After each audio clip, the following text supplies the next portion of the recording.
Dopo due tutti esaurito al Teatro San Francesco di Favara, non c'è due senza tre, a morti spara si ripete per la terza volta, questa volta dove?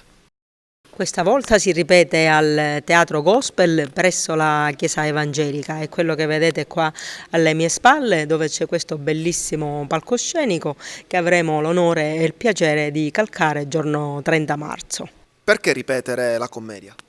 Perché ripetere la commedia? Beh, i motivi sono tanti. Allora, intanto la fortissima richiesta, nonostante le due repliche, ci sono persone che non hanno potuto assistere alla commedia, ci sono rimaste male anche perché c'è stata, non so perché, un'eco paurosa di questa commedia. Le persone hanno detto che non ridevano così da anni e anni e anni, e anche chi già è venuto già ha prenotato il biglietto per rivedere la commedia. E quindi che possiamo dire? Che potevamo fare?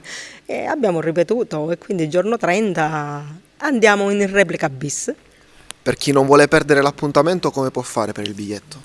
Allora, per chi non può perdere, c'è sempre Giovanna Crapanzano che è disponibilissima, quindi presso la sua cartolibreria vicino al Martin Luther King in via Poliziano, esattamente ci saranno i biglietti a disposizione.